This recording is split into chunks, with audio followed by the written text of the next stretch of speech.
Before I get started, I'll put on some of this gloves in a bottle, which is wonderful stuff. Keeps my hands safe from any chemical that might be going on. I'm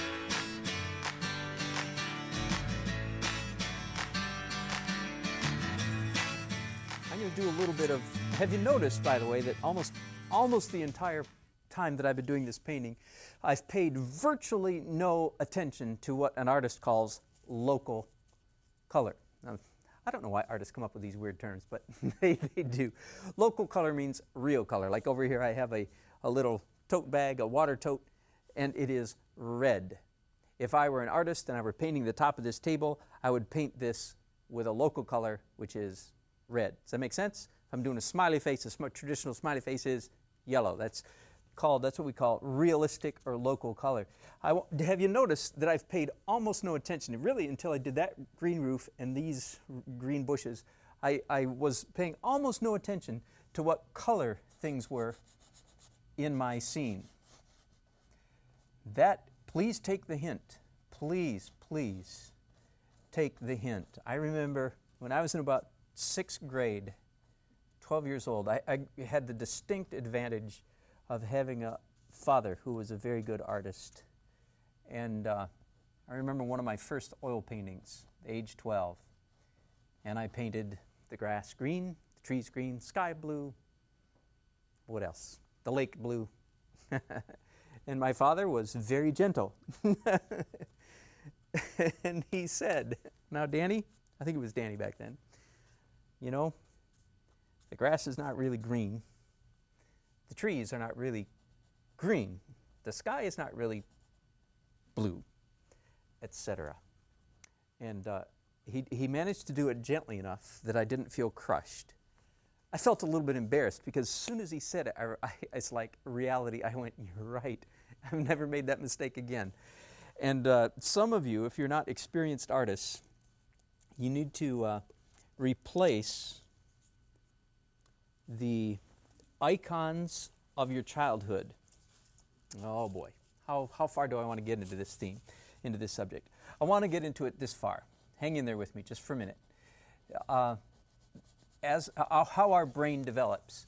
As we come into the world and begin to make sense of the overwhelming visual stimulus with which we are confronted as infants, very early in our development, we begin to create symbols and icons of our experience so that we don't have to reinterpret every single thing that we see. We don't have to reinterpret it from scratch.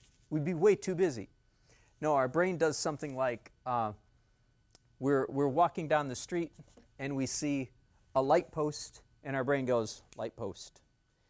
And an icon, a symbol, a very like a logo, a very simple iconographic representation of light post flashes in our brain, and we know light posts are not things you walk into. They will hurt, so we walk around the light post, but you don't have to walk up to and go, "Wow, what is it? Tall, thin shape, and analyze the light post." No, we just do it instantly. When you talk to an elementary school child and you say to them, "Little Billy, can you draw a squirrel?"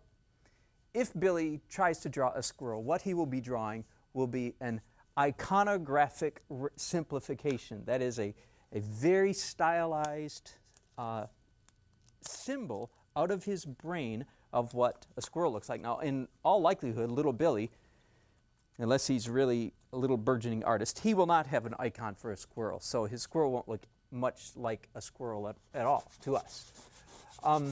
However, let me use something a little more common. If you say to Billy, "Billy, will you draw for us a tree?" Little Billy will say, "Sure, I can draw a tree." Let me draw on the back of this. And what will little Billy draw? Especially if he has colored markers. Here's what he'll draw, depending on his age. That's supposed to be brown. Okay? There's Billy's tree. What did he just draw for us?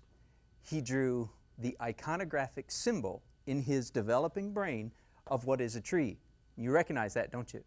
And that's, many of you, if you are not trained as artists, you still have, unless you've consciously trained this out, this is still what is in your mind. And if you were going to paint the scene, you would say, well, the bus is red, so you grab your red paint, and instead of painting what you see, you draw the iconographic symbol for double-decker bus, which is red. And you begin with the wrong color. We begin with local color, and your paintings are, you wonder why yours doesn't look like a master artist. And that's part of the reason why. The master artist knows when to kick the iconographic symbols out of his brain and replace them with powers of observation. Okay? Whew. Boy, that was a long way around, wasn't it? To talk about why I haven't been using local color